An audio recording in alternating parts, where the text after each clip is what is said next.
Assalamualaikum warahmatullahi wabarakatuh. Saudaraku kaum muslimin dan muslimat, saudara sebangsa dan setanah air dimanapun Anda ada dan berada.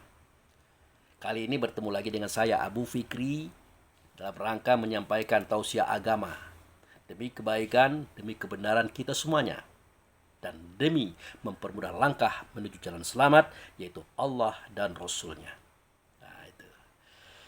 Kali ini saya hendak menjawab sebuah pertanyaan daripada salah seorang anggota mungkin ya, walaupun tidak terdaftar, yaitu Abu Fikri Lovers. Orang-orang yang mencintai dan mengandungi penyampaian Abu Fikri.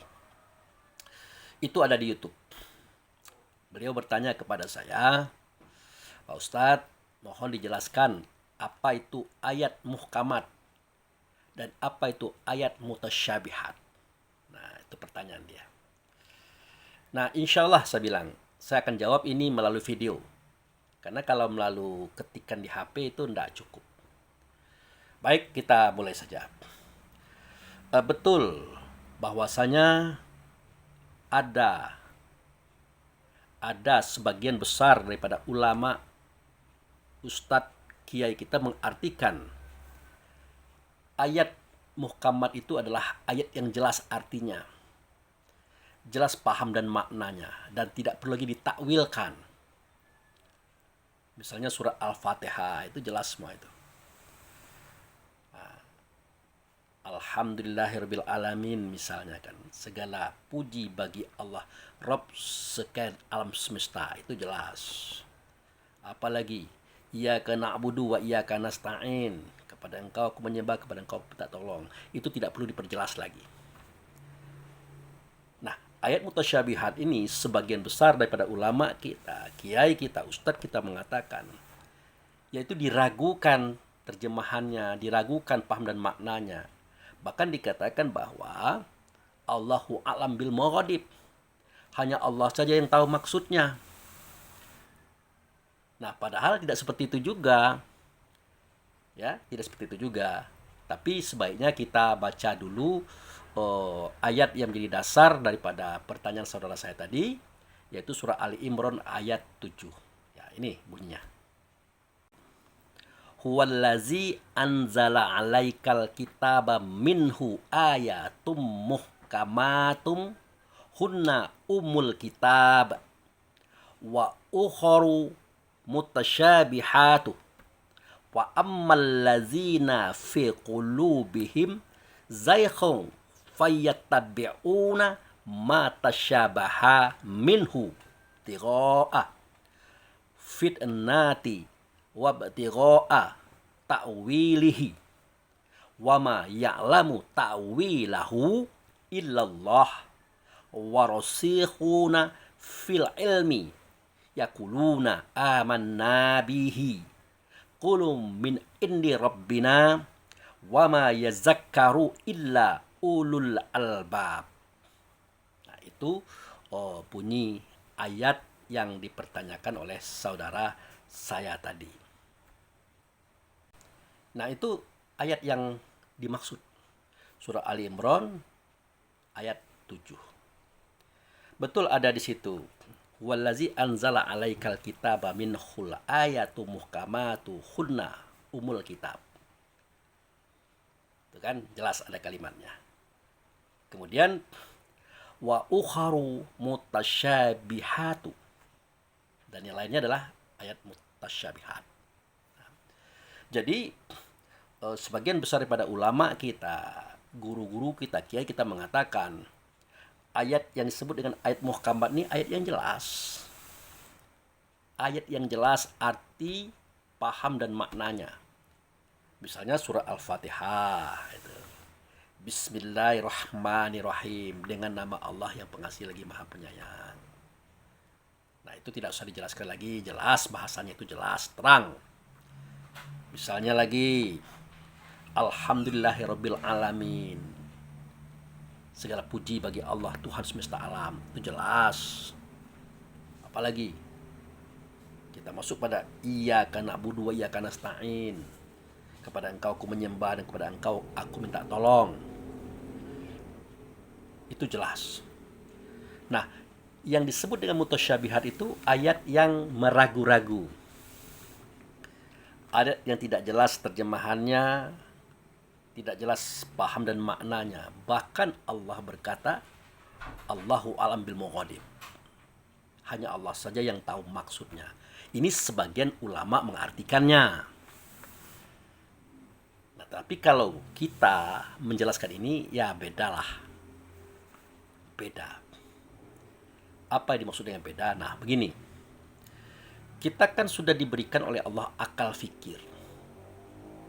Akal ini kan untuk berfikir dan memikirkan Quran, memikirkan hadis, memikirkan keterangan-keterangan yang lain yang disampaikan oleh manusia-manusia lain. Apakah itu dari kiai, dari ulama, dari ustadz. Jadi akal ini alat pokok kita. Karena Allah Subhanahu wa taala sebelum menurunkan Taurat, Zabur, Injil, Quran, terlebih dahulu datang kepada kita adalah akal. Itulah yang dijelaskan pada surah Ali Imran ayat 4. Ya. Ayat 4 itu dijelaskan itu. Apa bunyinya? Min qablu hudalin nasi wa anzalal furqan. Sebelum kami menurunkan petunjuk bagi manusia, terlebih dahulu kami turunkan kepada manusia itu furqan. Sesuatu yang bisa membedakan yang hak dan yang batil, yang benar dan yang salah, halal dan haram, patut dan tidak patut. Nah, bendanya furqan itu adalah akal kita. Jadi sengaja Allah dulu kan itu diturunkan kepada kita supaya dia menampung kitab Quran, kitab hadis, pendapat-pendapat guru, kiai, ustadz. Untuk apa? Untuk kita cerna, untuk kita kaji dan untuk kita gali ulang. Kesimpulan terakhir baru di kita. Nah, makanya saya katakan beda dengan saya memahami pengertian yang disampaikan oleh mereka itu. Nah, kalau kita ingin berbicara ayat muhkamat, kita artikan itu tulisan yang ada di kitab Quran ini. Menurut saya, ya tidak begitulah. Tidak begitu. Kenapa sedemikian? Seketika kita melihat ada kalimat ayatu. Oleh karena akal kita tidak berpikir begitu jauh kepada alam sebelum kita, ya kita artikan itu ini, catatan ini. Padahal jauh-jauh hari Allah dan Rasul mengingatkan kepada kita. Apa itu? Afala ta'qilun. Kamu berakal apa tidak? Afala tafakarun. Kamu berpikir apa tidak? Afala tubsirun, kamu melihat atau tidak dengan mata batinmu? Afala tasma'un, kamu mendengar apa tidak dengan pendengaran batinmu?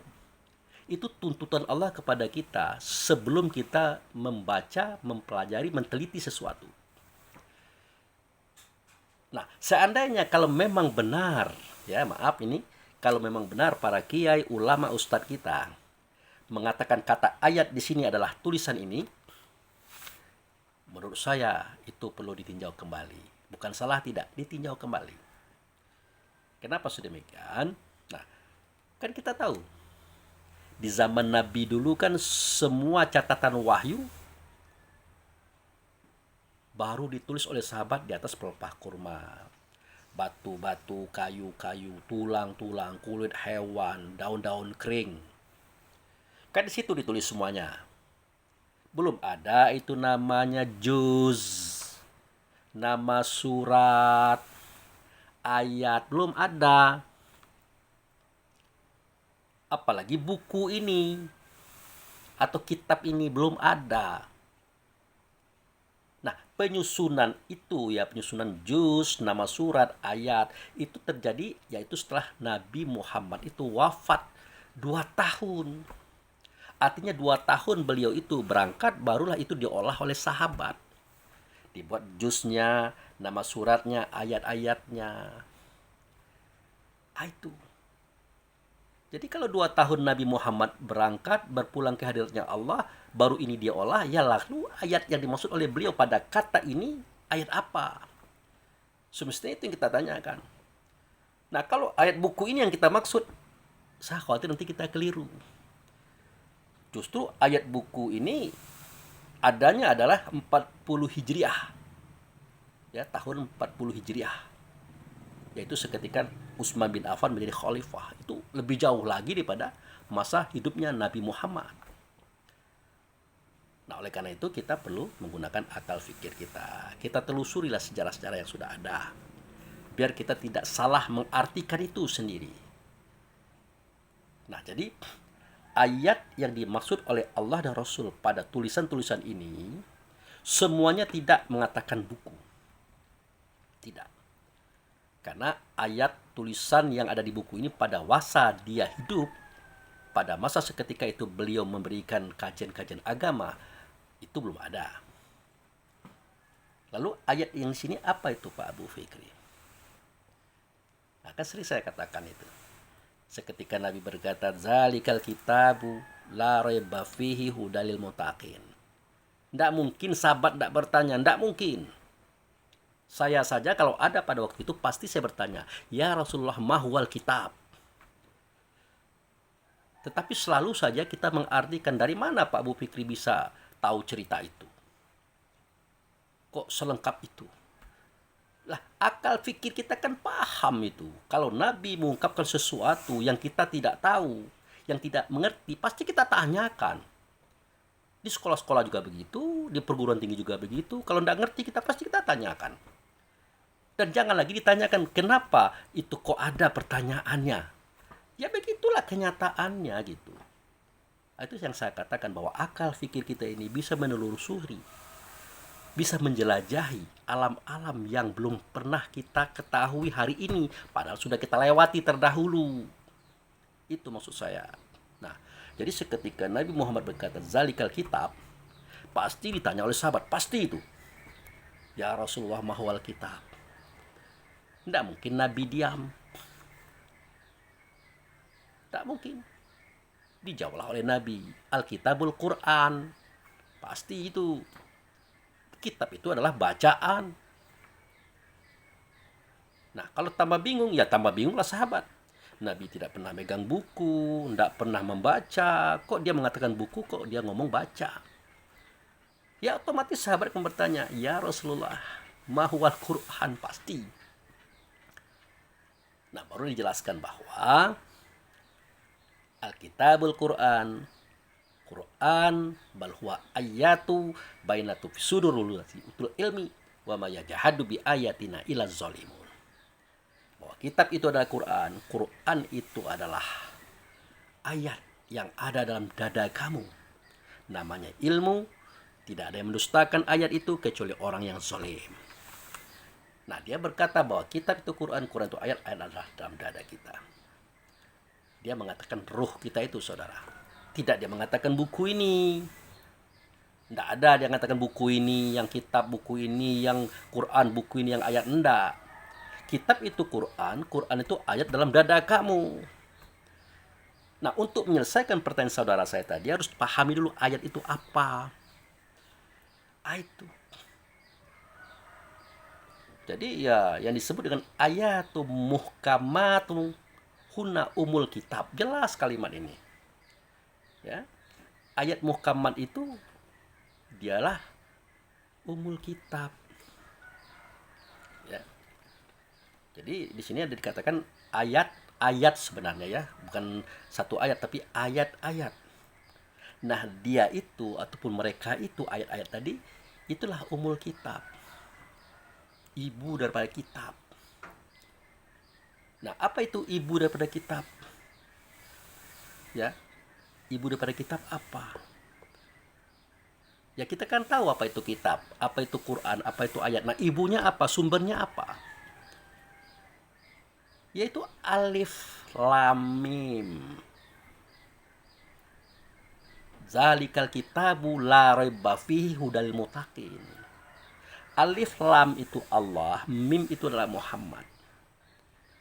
Sedemikian itu kitab, beliau sendiri yang mengatakan kata itu. Tidak ada keraguan padanya. Artinya Allah itu mengetahui rahasia awal dan akhir, zahir dan batin. Kenyataan pengetahuan itu ada pada Muhammad. Makanya Allah mengatakan wal awalu wal akhiru wa zohiru wa batinu. Dia yang awal, dia yang akhir, dia yang zohir, dia yang batin. Bukan Allah. Muhammad ini yang dia maksud. Yang awal, yang akhir, yang zohir, yang batin itu Muhammad ini yang dia maksud, bukan Allah. Kalau Allah tidak mungkin awal, tetapi mengawali. Kalau Allah tidak mungkin akhir, tetapi mengakhiri. Kalau Allah tidak mungkin zohir, tetapi menzohirkan. Kalau Allah tidak mungkin batin, tetapi membatinkan. Nah itu. Mengawali siapa? Mengawali Muhammad. Mengakhiri siapa? Mengakhiri Muhammad. Menzohirkan siapa? Menzohirkan Muhammad. Membatinkan siapa? Membatinkan Muhammad. Itu yang harus kita pahami. Maka kitab itu adalah alif lam mim. Jadi kata-kata yang mengatakan Allahu alam bil mughodib, hanya Allah saja yang tahu maksudnya, tidak begitu saudaraku. Kalau hanya Allah saja yang tahu maksudnya, untuk apa ditulis di sini? Tidak ada gunanya ditulis di sini kalau hanya Allah saja yang tahu. Tentu untuk kita ketahui, paham dan maknanya. Nah, alif lam mim ini nanti akan dikatakan oleh orang, ini ayat mutasyabihat, ini ayat yang meragu-ragu, padahal jelas maknanya, jelas pahamnya. Sama dengan Toha. Nah, Toha juga dikatakan ayat mutasyabihat. Padahal kita akan tahu, Toha ma'anzalna alaikal Qur'an litasqa. Toha, tidaklah aku turunkan Qur'an ini kepada engkau untuk menyesakkan dadamu. Jadi Allah itu berkata kepada Toha, Qur'an ini diturunkan kepadamu bukan untuk menyesakkan dada. Kan jelas Toha itu kan nama orang. Tentu yang dimaksud siapa? Ya Rasulullah. Akan begitu. Nah begitu juga Yasin. Yasin dikatakan itu adalah ayat mutasyabihat. Padahal terang kalimahnya itu. Yasin. Wahai Sin. Wal Qur'anil Hakim. Demi Qur'an yang penuh hikmah. Innaka la minal mursalin. Sesungguhnya engkau adalah Rasul yang dirasulkan di antara Rasul-Rasul yang ada. Kan jelas kalimatnya itu. Kenapa kita katakan itu ayat mutasyabihat, ayat yang meragu-ragu? Ya karena kita di ayat itu saja sudah meleset memahaminya. Kita kira ayat itu tulisan pada kitab Quran ini, padahal bukan. Karena ini belum ada seketika beliau mengatakan kata ayat. Itu yang harus kita pahami saudaraku. Nah itu. Jadi ayat muhkamat itu adalah ayat tanda-tanda Tuhan yang muncul daripada umul kitab. Ya, yang muncul daripada umul kitab. Mana itu umul kitab? Itu yang saya bacakan tadi. Alif lam mim. Alif lam itu Allah, mim itu Muhammad. Itulah kitab. Sebenarnya bukan itulah kitab, itulah umul kitab. Karena dari Allah dan Rasul itulah munculnya semua isi kitab. Itu. Untuk apa kitab itu ada dan diadakan? Untuk Quran, untuk dibacalah kisah awal, dibacalah kisah akhir, dibacalah kisah zahir, dibacalah kisah batin. Semua itu dapat dari Allah dan Muhammad. Begitu pengertian ayatul muhkamat. Nah, lalu ayatul mutasyabihat, apa itu? Nah, itu ayat yang meragu-ragu. Setelah kita tahu apa itu ayat, dia adalah ruh dalam dada kita. Nah, dia ini ragu-ragu. Ragu-ragu terhadap apa yang dia lihat, terhadap apa yang dia dengar. Informasi daripada kitab Quran dan dari hadis. Tapi walaupun dia ragu-ragu, dia terus mencari-cari takwilnya. Nah, itu menafsirkan namanya itu. Maaf, ini mungkin ahli tafsir yang seperti ini. Makanya saya dulu pernah ditanya oleh saudara saya di MUI. Anda kayaknya lantang betul, lancar betul menceritakan agama. Tafsir apa saja yang Anda pegang? Ya, saya bilang ya saya tidak memegang tafsir. Bahkan ungkapan itu ditertawakan. Ya bagaimana saya bisa memegang tafsir? Justru dia sendiri yang mengatakan. Seketika saya mengatakan Zalikal kitabu la raiba fihi hudal muttaqin. Saya tanya kepada beliau, menurut Anda kitab di sini kitab yang mana? Ya, kitab yang dimaksud di ayat ini kitab yang mana? Langsung dia menunjuk ini, kitab buku ini. Bahkan dia menambahkan bahwa semua ahli tafsir dunia menyatakan kitab yang pada ayat itu tadi, ya kitab buku ini. Nah, maka saya katakan, waduh, kacau kalau begitu. Maksud saya kalau memang benar ahli tafsir dunia mengatakan kitab pada ayat itu adalah buku ini, menurut saya itu kacau. Kenapa kacau? Ya mengacaukan pemikiran, mengacaukan pemahaman umat akhir zaman. Akhirnya termasuk beliau tadi mengatakan kitab pada ayat itu adalah buku ini. Padahal buku ini di zaman Nabi mengatakan kata itu belum ada. Itu yang saya katakan tadi. Maka saya jelaskan seketika beliau berkata, Zalikal kitab. Ditanyakan oleh sahabat, mahwal kitab. Dijawab oleh beliau, Quran. Seketika ditanya sahabat, mahwal Quran. Dijawab oleh beliau, bal huwa ayatu bainatu bisudur. Allazina utul ilmi wa ma yajahadu bi ayatina ila zalimun. Itu surat Al-Ankabut ayat 49. Beliau tidak mengatakan buku ini adalah kitab. Beliau tidak mengatakan buku ini adalah Quran, tetapi beliau mengatakan kitab itu adalah Quran, Quran itu adalah ayat, ayat itu adalah dalam dada kamu. Di sini dia. Nah, itu persoalannya. Makanya kita mencari-cari takwil untuk menjelaskan apa yang kita sebenarnya tidak paham. Nah, akhirnya apa? Mengacaukan pemikiran. Buktinya setiap ahli tafsir kan tidak sama pengertian yang disampaikannya. Menurut tafsir si anu begini, menurut tafsir si anu begini, menurut tafsir si anu begini. Nah, perbedaan tafsiran-tafsiran itu logis memang.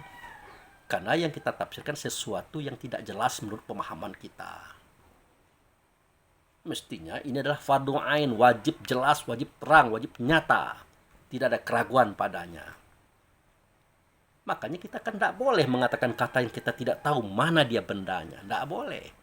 Kalau kita paksakan mengatakan, itulah mencari-cari takwil tadi.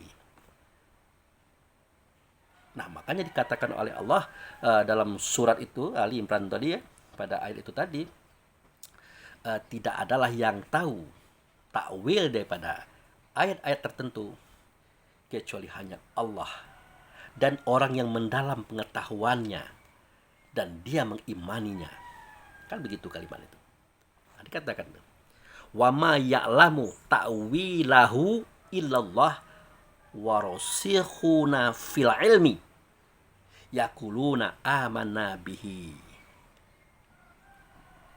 Jadi tidak ada yang tahu takwil itu kecuali Allah dan orang yang dalam ilmunya. Siapa orang yang dalam ilmunya? Ya, al-ulama warasatul anbiya. Ulama yang mewarisi para nabi-nabi, itu wali orangnya. Nah, itu. Dia belajar bukan dari guru ke guru, dosen ke dosen, kitab ke kitab, buku ke buku. Dia tidak belajar seperti itu. Dia langsung belajar kepada Maha Guru yang membawa petunjuk, membawa agama. Itulah Muhammad. Itu gurunya. Itu perlu saya sampaikan kepada Anda. Lalu di mana dia belajar? Kan Muhammad sudah mati. Tubuhnya benar ada di Madinah. Tapi dianya yang ada dalam tubuh pada saat itu, katakanlah ruhnya di mana? Ada di negeri Bakkah, bukan Mekah. Ingat, ada di negeri Bakkah, bukan Mekah. Tepatnya di dalam rumah namanya Baitullah. Di situ beliau ada. Nah, karena sulitnya kita untuk mencapai negeri Bakkah ini tadi, ya, karena sulitnya kita mencapai Baitullah tadi, karena dia berada di luar sentral alam semesta, makanya dimudahkanlah agama ini oleh Allah dan Rasul. Bakkah di sana dijadikan Mekah di sini. Baitullah di sana dijadikan Ka'bah di sini sebagai tandanya. Nah, dari mana saja kamu keluar, di mana saja kamu berada, hadapkanlah wajahmu ke Masjidil Haram. Nah, itu dia. Wajah mana? Wajah ini? Bukan. Tapi wajah dirimu diri sebelah diri, itu adalah ingatan, rasa dan kesadaran kita ke sana. Adatilah Ka'bah itu dengan ingatan kita, dengan perasaan kita, dengan kesadaran kita. Kenapa Ka'bah?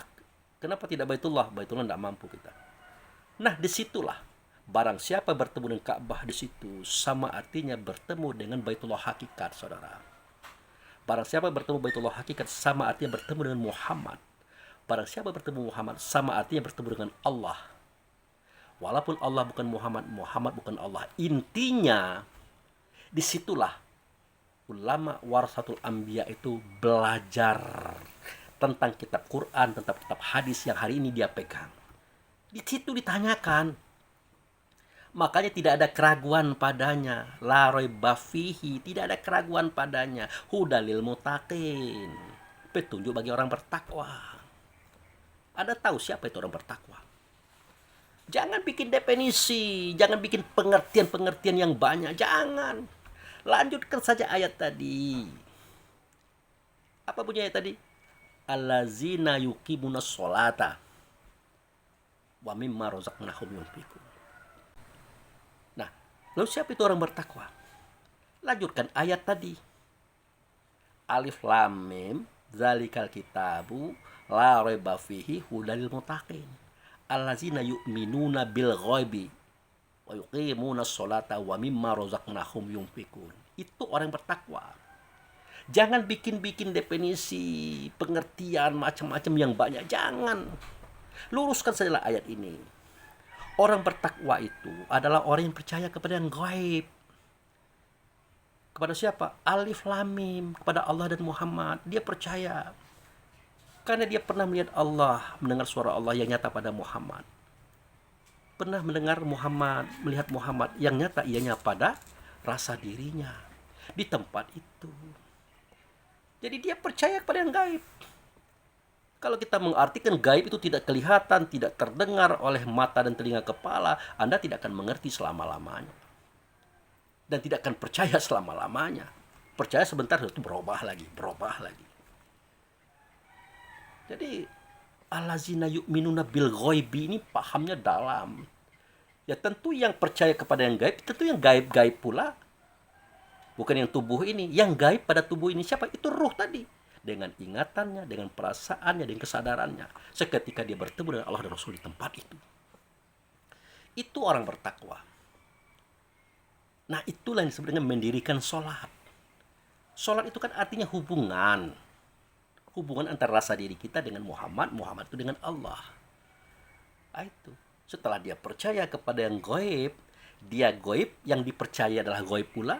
Nah, disitulah dia melakukan hubungan. Apakah hubungan dalam artian ritual sholat? Apakah hubungan dalam artian ritual belajar? Yang seperti yang saya ceritakan hari ini. Makanya dia tidak keliru.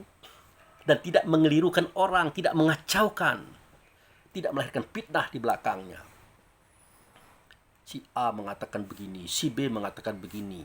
Mutafsir ini begini, mutafsir ini begini. Akhirnya diterima saja, dipilih yang mana yang cocok menurut pemikiran kita. Lah kan kembali ke akal kita lagi. Nah, kenapa tidak dari awal kita berpikir seperti itu? Nah, makanya saya katakan orang-orang yang mencari takwil adalah para ahli tafsir itu, saudaraku. Maaf betul. Dia mencari takwil berdasarkan apa yang dia ketahui, itu tidak salah.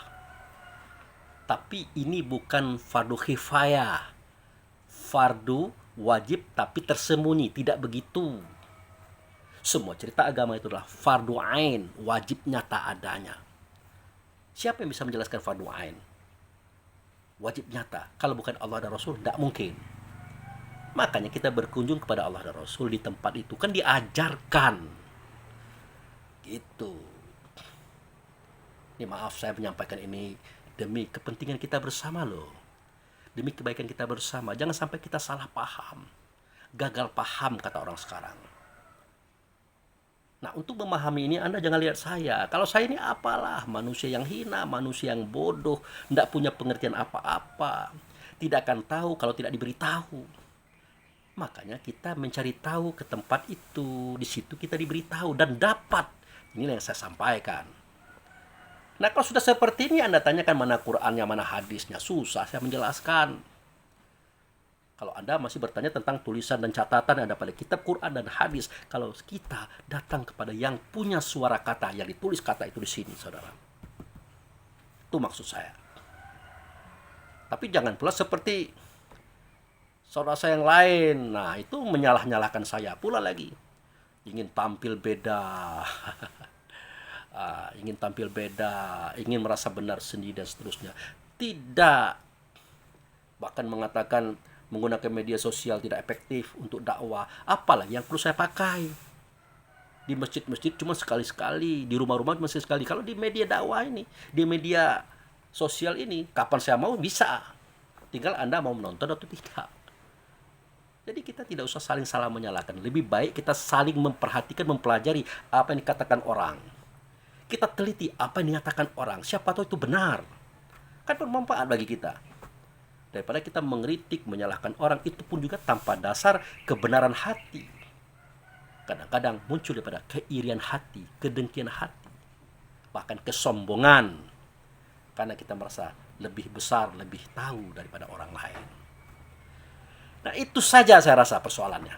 Jadi kembali kepada persoalan saudara saya tadi, saudaraku, ayat muhkamat itu dijelaskan pada surat Ali Imran ayat 7. Itulah umul kitab. Hunna umul kitab. Ayat muhkamat itu adalah umul kitab. Maksudnya ayat muhkamat itu adalah ayat yang jelas. Dia muncul daripada ibu kitab. Mana itu ibu kitab? Ibu kitab itu adalah alif lam mim. Alif lam itu Allah, mim itu Muhammad. Allah lah yang tahu awal, Allah yang tahu akhir, Allah yang tahu zahir, Allah yang tahu batin. Semua pengetahuan itu ada pada Muhammad. Maka Muhammad itu disebut ibu. Ibu apa? Ibu kitab. Kitab yang mana? Kitab yang dalam diri kita masing-masing. Quran yang ada dalam diri kita masing-masing. Ayat yang ada dalam diri kita masing-masing. Nah, kok di sini ibu Pak Abu Fikri, tapi di sisi lain aba, ayah. Nah, itu harus kita bahas itu. Kalau nggak mau dibahas juga ada sih, oke, baik. Jangan tanggung-tanggung. Di ayat lain Rasulullah mengatakan, ya, belum ayat ya, hadis dulu. Ana abaul arwah. Aku adalah bapak semua ruh. Ya. Nah, artinya dia adalah bapak semua ruh dalam artian turunan. Bukan keturunan, turunan. Kalau keturunan ada ibunya. Kalau turunan artinya dia lahir daripada Muhammad dalam bentuk serpihan zat, serpihan sifat, nama dan perbuatan. Dalam bentuk nur. Makanya dikuatkan oleh Allah dan Rasul pada surah Al-Balad, wa walidi wa ma walad, demi bapak dan demi anaknya. Nah, seketika dia dimunculkan, dilahirkan daripada Muhammad, maka status Muhammad adalah aba atau bapak. Tapi seketika dia tampil dalam bentuk pembinaan, pendidikan, pelatihan, pengajaran, maka dia bernama umi atau ibu. Jadi ayah, ibu, orangnya itu juga. Tergantung fungsinya apa. Kalau dia sifatnya menurunkan, melahirkan, menzohirkan daripada dirinya, maka dia adalah abah. Tapi kalau dia membina, mendidik, melatih, mengajarkan, maka namanya ibu. Maka adanya bapak kitab tidak terdengar itu karena tidak ada bahasan di situ. Yang adalah umul kitab, ibu kitab. Jadi bapak kita, ibu kita, satu dianya adalah Muhammad. Begitu saudaraku. Nah, itu saja kira-kira yang perlu saya sampaikan. Jadi kepada kita yang membaca buku Quran, buku hadis, buku-buku yang lain, berguru kepada ulama, kiai, ustadz, itu silakan, itu sudah benar. Tetapi tolong dipikirkan kembali, ditinjau kembali dengan akal fikir kita, semua yang kita dapat. Karena kalau tidak begitu, kita sering menyalahkan orang dan menyalahkan. Bahkan bisa jadi menyesatkan orang, karena kita mencari takwil. Nah itu, kita tidak tahu bendanya, tapi kita menceritakan benda itu. Makanya kita berbohong, orang lain pun kita bohongi. Akhirnya saling bohong membohongi, saling salah menyalahkan. Nah itu. Jadi ayat di sini bukan tulisan. Ayat di sini menunjukkan kepada yang alam dada kita. Itu surat Al-Ankabut ayat 49. Muhkamat itu menunjukkan kepada ibu daripada ayat. ibu daripada ayat. Ibu daripada ayat adalah Quran, ibu daripada Quran adalah kitab, ibu daripada kitab adalah alif lam mim. Itu ceritanya itu. Nah, maka tidak ada keraguan padanya pasti. La raiba fihi hudal lil muttaqin. Tidak ada keraguan padanya, petunjuk bagi orang bertakwa. Orang bertakwa itu yang mana? Jangan dibikin definisinya yang banyak. Nanti keliru lagi. Allazi. Hudal lil muttaqin, yaitu orang-orang yang percaya kepada yang gaib. Allazina yu'minuna bil ghaibi. Sudah dia percaya kepada yang gaib, ya bagaimana mungkin dia percaya kepada yang gaib kalau gaib itu diartikan tidak terdengar, tidak terlihat? Tidak mungkin. Artinya dia tahu, dia melihat, dia mendengar, dia merasakan keberadaan yang gaib itu. Makanya dia percaya pada gaib dan mendirikan sholat. Nah, setelah dia percaya pada yang gaib, baru dia mendirikan sholat. Mendirikan hubungan, apa itu dalam bentuk ritual sholat, apa itu dalam bentuk ritual belajar, seperti yang saya ceritakan ini. Itu sajalah dulu informasinya. Mungkin ada ketidaksenangan kita menontonnya, mungkin ada kesalahan dan kekeliruan saya menyampaikannya, saya minta maaf. Ini kan yang saya pahami. Jadi kan ini bahan pertimbangan, jangan keputusan. Mudah-mudahan bermanfaat. Oke, terima kasih. Wabillahi taufiq wal hidayah. Assalamualaikum warahmatullahi wabarakatuh.